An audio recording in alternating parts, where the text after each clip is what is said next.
Mon âme bénit l'Éternel. Que tout ce qui est en moi bénisse son saint nom. Mon âme bénit l'Éternel et n'oublie aucun de ses bienfaits. C'est lui qui pardonne toutes tes iniquités, qui guérit toutes tes maladies. C'est lui qui délivre ta vie de la fosse, qui te couronne de bonté et de miséricorde. C'est lui qui rassasie de bien ta vieillesse, qui te fait rajeunir comme l'aigle. L'Éternel fait justice, il fait droit à tous les opprimés. Il a manifesté ses voies à Moïse, ses œuvres aux enfants d'Israël. L'Éternel est miséricordieux et compatissant, lent à la colère et riche en bonté. Amen. Amen. Bienvenue sur votre chaîne, sur Mon témoignage, ma victoire. Soyez bénis, nous sommes contents de vous retrouver. Et aujourd'hui, je ne suis pas seule, je suis avec ma bien-aimée sœur Karine. Et son témoignage est époustouflant. Nous avons vraiment hâte de partager ça avec vous. On va pas tarder, on va aller droit au but. Je vais laisser la parole à Karine. En tout cas, j'espère d'abord que vous allez tous bien.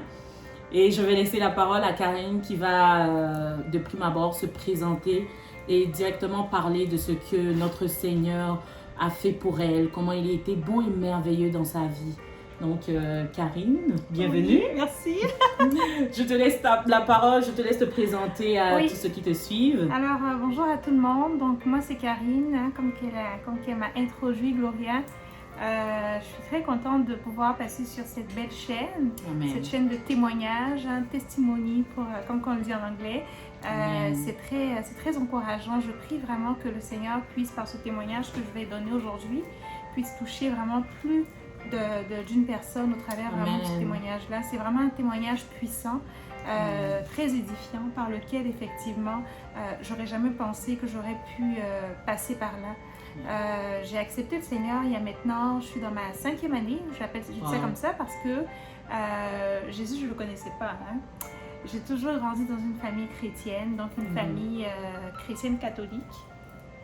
J'ai jamais été cette personne-là qui partait, qui aimait l'Église catholique et puis qui s'y retrouvait, on va dire ça comme ça. Par contre, j'allais dans les églises évangéliques, puis je priais comme les évangéliques. Par contre, je ne connaissais pas Jésus, fait que je ne l'avais pas encore rencontré réellement qui était Jésus-Christ. Et je vivais une vie chrétienne, mais sans vraiment de fondement, sans vraiment marcher vraiment sur les principes réels de Christ.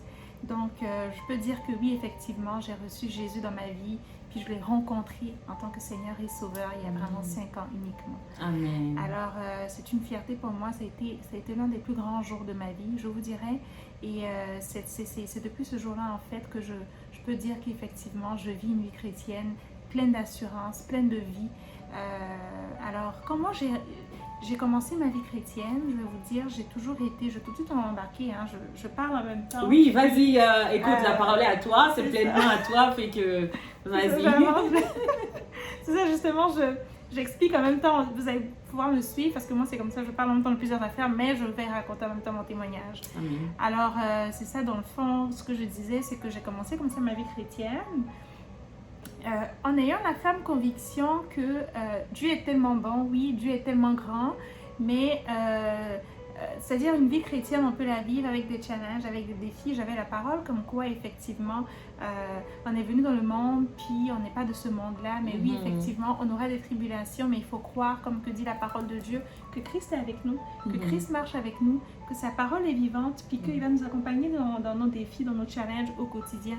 Mais je me disais que il y a des affaires que Dieu ne peut pas nous faire passer quand même. Je me disais, tu sais, il y a des choses que...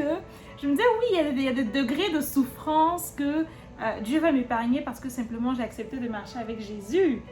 Mais ce n'était pas vrai. Ok. Alors, et j'espère que tu vas nous expliquer pourquoi. Ben Comment tu l'as vécu, ok. c'est ça en fait ce qui est puissant. Parce que souvent il y a beaucoup de chrétiens qui pensent vraiment que la vie chrétienne, comme on dit, c'est bonbon. Moi, je dis, il y a des parties qu'il faut prendre, puis il y a des parties qu'il faut laisser. Dans le sens que la vie chrétienne est bonbon parce que Dieu est bon. Mais le diable n'est pas bonbon. Et lorsqu'on accepte Jésus, ben dans le fond, on est ennemi de l'ennemi du diable en même temps. Et on fait du diable notre ennemi. Et il faut vraiment s'accrocher à Dieu parce que la vie chrétienne, c'est à tous les jours une marche avec Jésus, un pas de plus. Et moi, c'est vraiment ce qui m'a rassurée dans mes moments de trouble, dans mes moments d'incertitude. Alors, Dieu a fait beaucoup pour moi. Ça a été vraiment... c'est tout un parcours de vie que Dieu a fait pour moi. Par contre, ce que j'ai traversé au début de cette année, ça a été vraiment très particulier. Ça a été vraiment très spécial dans ma vie de femme. J'aurais jamais pensé vivre ça. Donc, ça a commencé comme ça, un début du mois de mars de cette année. J'ai commencé à me sentir mal. Je suis quelqu'un de très, très, très en santé. Gloria me connaît. Je peux témoigner, très sportive. J'essaie vraiment d'être en santé, puis de vraiment prendre soin de mon corps, prendre soin de ma santé, de ce que je mange, des choses comme ça. Par contre, toutes ces choses-là, c'est vain. C'est-à-dire, c'est bon de le faire. Par contre, il ne faut pas attacher son cœur pleinement dans ces choses-là et penser que c'est vraiment une assurance. Je crois qu'il faut vraiment croire qu'au-delà de tout ce que, oui, le monde peut nous apporter, qui est bon, qui est sain pour notre corps, il y a aussi la protection de Dieu qui est plus que nécessaire. Qui surpasse toutes ces choses. Alors, oui, je croyais dans cette parole-là qui disait que justement, tu sais, Dieu surpasse toute chose, puis qu'il est capable, en fait, de nous donner la santé pleinement. Mais je croyais aussi dans le sens que, oui, si je prends soin de moi, puis que... Fait que j'avais ces croyances-là aussi. Mais je pense que Dieu a voulu me montrer que c'est vain. Puis qu'il n'y a que lui, en fait. Alors, ça a commencé comme ça, au début du mois de mars, où j'ai commencé je menais ma vie tranquillement, donc métro, boulot, dodo, comme on dit. Comme on dit. Et c'était très ordinaire, c'était une journée très normale. Puis, j'ai commencé comme ça un soir à me sentir un peu fiévreuse. C'est comme tu files pas bien, tu files comme un genre de grippe et tout. Et on le sait, hein, en ce moment c'est le corona, tout ce que tu as, tu tousses, t'as le corona. Tu danses, t'as le corona. On se dit, mais tout est relié, tout a un rapport avec le corona. Mais là, c'était pas le corona. Donc, ça continuait comme ça. J'ai commencé à tousser tout doucement pendant une semaine. Moi, j'ai pensé que c'était le corona, fait que je suis allée me faire tester. C'était pas le coronavirus. Alors, je me suis dit, bon, ça doit être une grippe normale, simple. Donc, j'ai commencé à me traiter avec des soins très basiques qu'on a ici au Canada. Et j'ai commencé à prendre ces remèdes-là, mais ça n'allait toujours pas. Et j'ai commencé, au bout de la 2e semaine, à continuer à tousser du sang. Donc, je toussais, c'était du sang. Là, j'ai commencé à m'inquiéter. Je me suis dit, oh, waouh, là, c'est grave. Peut-être que c'est... Puis, je commençais à faire de grosses fièvres. Donc, je me suis ramassée. Expression québécoise. Vous m'excuserez pour l'expression québécoise. Mais c'est ça, je me suis ramassée aux urgences. Donc, je suis partie aux urgences tout de suite, immédiatement, pour aller justement me faire examiner pour voir c'était quoi le problème exactement. Et en arrivant aux urgences, ils m'ont fait plein d'analyses, plein de tests, plein d'examens et tout. Et là, ils viennent, madame, écoutez, vous avez une très très grosse pneumonie. Et on était en train de tendre un petit peu vers la saison du printemps. Donc, tout doucement, c'était la mi-mars. Alors, je me suis dit, peut-être que j'ai dû avoir ça durant l'hiver. Donc, ça va peut-être passer. C'est une petite pneumonie. Il me dit, écoutez, c'est pas une si petite pneumonie que ça. Vous avez quand même tout votre poumon droit qui est complètement infecté. Mais on croit pertinemment que c'est quelque chose qui peut se régler très vite. Alors, on va vous donner des antibiotiques. Vous allez rentrer chez vous. Vous allez vous traiter avec les antibiotiques. Et puis, ça devrait être correct. J'étais comme, OK, ça va bien aller. Tu sais. Puis moi, j'ai pris mes antibiotiques. J'ai juste une petite question avant que tu continues. Pendant ce temps, quelle a été ta réaction? Oui, tu as reçu un diagnostic. Tu t'inquiétais pas trop? Non. Ok, par rapport à cela, est-ce que tu as confié ton cas à Dieu ou tu étais quand même sereine? Tu t'es remise dans les mains des médecins disant que oh, ça va bien aller puis ça va très bien se traiter. Est-ce que tes prières ont changé par rapport à cela, par Oui, exemple? c'est une très bonne question, merci. Moi, je suis quelqu'un, je peux stresser pour des choses minimes dans la vie de tous les jours, mais quand il s'agit des choses qui sont très comme impressionnantes, là, je stresse pas.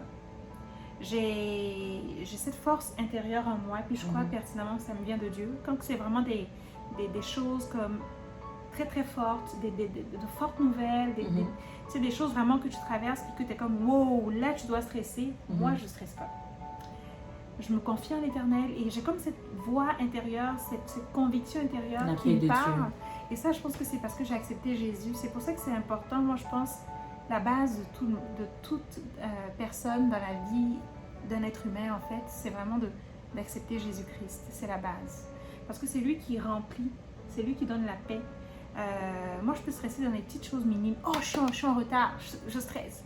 Mais tu sais, quand il s'agit des choses vraiment super importantes, j'ai cette paix-là en moi. Donc, quand que le docteur m'a dit ça, j'étais comme, Dieu au contrôle, tu sais. God control toutes choses. Puis là, j'étais comme, non, je pense que ça va bien aller. Puis je pense que j'ai dû avoir ça pendant l'hiver, ça va passer. Alors, j'ai pris les traitements, je suis rentrée chez moi ce soir-là. Le docteur, il m'a dit que c'était échelonné sur 10 jours, fait que j'ai pris les antibiotiques sur 10 jours, pensant que ça allait aller, mais ma situation est allée en dégradant. Et au bout de 10 jours, c'était pire, de mal en pire. Donc, je continuais toujours de tousser du sang, Fait que là, j'étais comme, ok, je retourne encore aux urgences. Et là, il décide, écoutez, madame, on ne comprend pas c'est quoi votre problème. On décide de vous interner. Donc, on me met sous hospitalisation. On m'hospitalise pendant 3 semaines et demie. Wow. Que je recevais par des veines des antibiotiques. Et à tous les soirs, Gloria, à tous les soirs, je faisais des fièvres qui montaient à 39 degrés et plus. Sachant que l'être humain ne peut pas atteindre 40 degrés de fièvre, fait que tu étais à la limite, proche de la limite, proche de la mort, hein, comme on dit, ou de la conviction. Oui, convulsion. Convulsion qu'on dit. Oui. C'est ça, puis j'étais proche de la convulsion et c'est ça qui était vraiment inquiétant parce que je faisais des cauchemars, je faisais des sueurs froides. Des sueurs froides, la fièvre, c'était vraiment fort. Je me sentais comme un peu entre deux, là, tu sais. T'es entre deux un peu, tu sais pas trop. Mais dans tout ça, je lâchais pas. Je lâchais pas le Seigneur. J'avais cette parole dans mon cœur qui me disait que Dieu est avec moi, que j'allais sortir de là.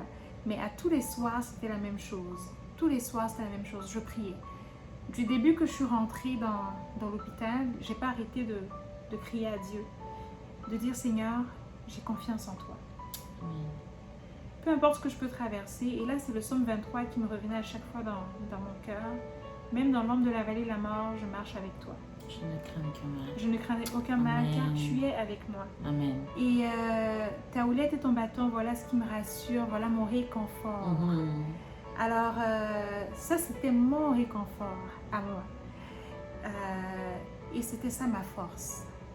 Alors, c'est sûr qu'en période de Covid, je ne sais pas comment ça se passe dans d'autres pays, mais ici au Canada, particulièrement au Québec, c'est plus difficile encore parce que on a vraiment des défis, surtout dans la ville où on est, avec les hôpitaux. Hein. Donc, on a vraiment des pénuries de main-d'œuvre à ce niveau, au niveau des infirmières. Fait que c'est vraiment très difficile quand tu arrives. Tu n'es pas toujours pris en charge comme il le faut. Alors, moi, je suis arrivée en pleine... Puis mes symptômes que j'avais, c'était un peu similaire à la COVID. Donc, on se demandait si c'était un variant, si c'était pas un variant. Donc, quand tu arrives aux urgences, avant qu'on t'interne, on te fait passer par des genres d'isolation, hein, où il y a comme plusieurs cas de COVID. Et je vous assure, tous mes voisins autour de moi, Gloria, ils avaient tous la COVID, c'était rouge. Wow. Et moi, je respirais leur air. Wow. Et je n'ai jamais attrapé la COVID. Tu n'as jamais été contaminée. Jamais. Et ce que les docteurs craignaient, c'était justement que, en plus de la COVID et la pneumonie, là, j'étais achevée. Là. Ouais. Et là, les docteurs, c'était ça leur crainte. mais je respirais la même air que tous mes voisins qui avaient la COVID. Et il y avait d'autres qui mouraient. Ils étaient assez proches de toi quand même en isolation. En isolation, il y avait comme des affaires de fermer. Là. Des vitres c'était pas des vitres, c'était des plastiques. Des plastiques, oui. Mais tu sais, c'était juste des plastiques, mais l'air qu'on respire, ça se propage. Puis là, la main de Dieu était avec moi. C'est-à-dire, la main du Seigneur m'a couvert. Même l'air que je respirais, qui rentrait moi dans ma sphère, était filtré.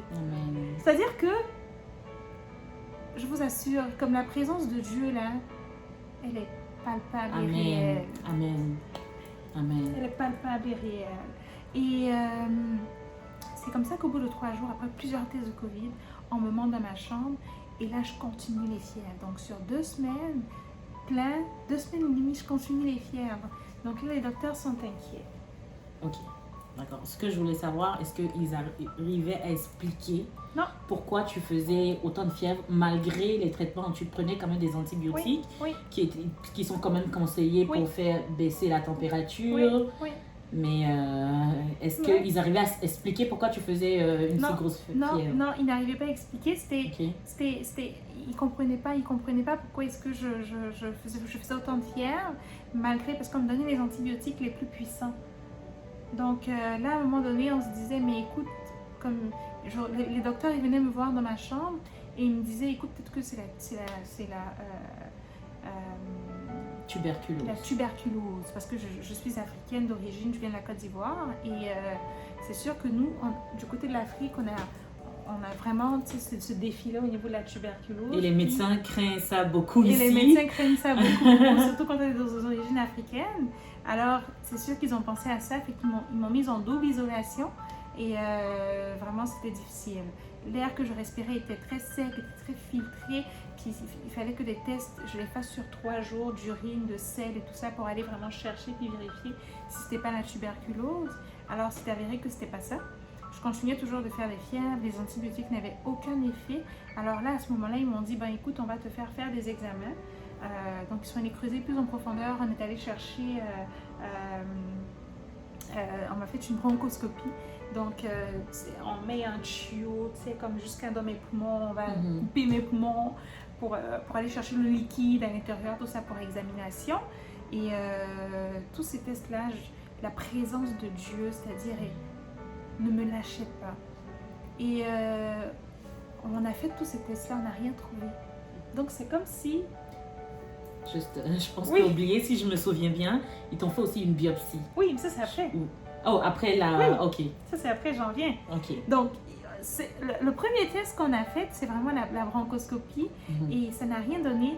Et là, c'est comme si, en fait, on ne trouvait pas c'est quoi que la bactérie ou le problème qui me faisait souffrir autant, fait qu'on ne peut pas me traiter. Puis moi, je suis en train de souffrir. Je fais des fièvres à tous les soirs. Puis est-ce que tu avais toujours les symptômes de la pneumonie? Je toussais, tu toussais encore du sang, les excréments, les sécrétions, c'était du sang qui sortait. Et... c'était grave, quoi. Puis je souffrais, j'étais devenue maigre, j'arrivais plus à manger. C'était difficile. Et là, je priais. À un moment donné, une semaine plus tard, les résultats de la bronchoscopie sont arrivés, puis on trouve un champignon. Mais le champignon, là, en tant que tel, là, les docteurs, ils disent, mais ça se peut pas que c'est le champignon qui t'a donné cette pneumonie. Pourquoi? Parce qu'il se trouve partout, le champignon qu'on a trouvé. Il se trouve dans toutes sortes d'infections. Tu sais, les infections des femmes urinaires qu'on a, le champignon, il vient se mettre là. C'est-à-dire, quand il y a, admettons, une affaire de bactéries ou de virus qui viennent se mettre quelque part dans le corps humain, ben, on peut le champignon, il se champignon retrouve là. Tu sais, c'est un peu comme c'est une bactérie, c'est un champignon. Donc, lui, il est là à tout moment quand il y a des sécrétions. Mais c'est pas lui la cause en tant que telle. Alors, la cause n'a pas été trouvée, mais miraculeusement, j'appelle ça comme ça, quand ils ont commencé, ils ont trouvé le champignon, ils ont traité avec des médicaments qui sont plus affiliés aux champignons, donc des antifongiques. 3 jours plus tard, plus de fièvre, plus rien. Alors là, je suis comme, je peux sortir de l'hôpital enfin, hein? Donc là, soulagement, je sors de l'hôpital, mais je vous assure que j'étais touchée dans ma foi. Ok. Tu étais touchée dans ta foi de façon négative? Oui. Ok. J'étais je me posais beaucoup de questions. oui, j'étais sortie de l'hôpital. J'avais 3 semaines plus tard, 3 semaines et demie plus tard, j'étais sortie. Mais je posais beaucoup de questions à Dieu parce que je me disais, Seigneur, pourquoi est-ce que tu as permis que je passe par ça? Je ne comprenais pas en fait le dessein, puis où est-ce que je voulais me conduire avec pourquoi tout ça. Et c'était très, très, très embrouillé dans mon esprit. Et même quand les gens me disaient, oui, Dieu t'a guéri, par la grâce de Dieu, j'étais comme Amen. Mais je vais vous dire honnêtement que c'était pas, je le ressentais pas comme ça. Je me disais au fond de moi que, mais en bout de ligne, c'est peut-être des antifongiques finalement qui m'ont guéri. Mais c'était pas Dieu. Et petit à petit, j'avais cette petite colère en moi, au fond de mon cœur. Et je ne sais pas être hypocrite avec Dieu. C'est ça la vie chrétienne. Parfois, je pense qu'il faut juste lâcher prise. Quand ça ne va pas, je crois pertinemment qu'il faut demander à Dieu, il faut être honnête avec lui, puis il faut lui dire effectivement ce que tu ressens dans ton cœur. Et moi, effectivement, je ressentais cette colère-là que j'avais pertinemment dans le cœur, fort dans le cœur. Et là, Dieu me disait, écoute Karine, regarde ce que je vais faire. Et je suis comme, ok. Donc, 3 semaines plus tard, j'étais à la maison. J'étais en train de tenter de me rétablir. 3 semaines plus tard, je rechute. Oui. Malgré le traitement, malgré que malgré les 3 semaines d'hospitalisation, malgré le traitement, je rechute. Mais à ce moment précis, bon, quand tu dis que tu as rechuté, c'est que les symptômes sont revenus, je crois. Ok. Quelle a été ta réaction, j'ai envie de dire, vis-à-vis de Dieu? Et c'est là c'est-à-dire que c'est là que Dieu me dit, je t'ai dit qu'il n'y a pas d'autre chemin à part moi. Amen. C'est-à-dire, oui, je permets que tu passes par cette situation, mais je suis ton père en bout de ligne, tu dois me faire confiance. Il n'y a pas d'autre chemin à part moi. C'est-à-dire, c'est soit tu me suis là, ou soit tu y passes. Moi, pour moi, c'était ça. Pour toi, ça peut être autre chose. Mais pour moi, pour mon alliance avec Dieu, parce que Dieu me voulait pour lui, parce que Dieu me voulait à un endroit, une place bien particulière, moi, c'était ça pour moi. Soit j'y passe, soit je le suis.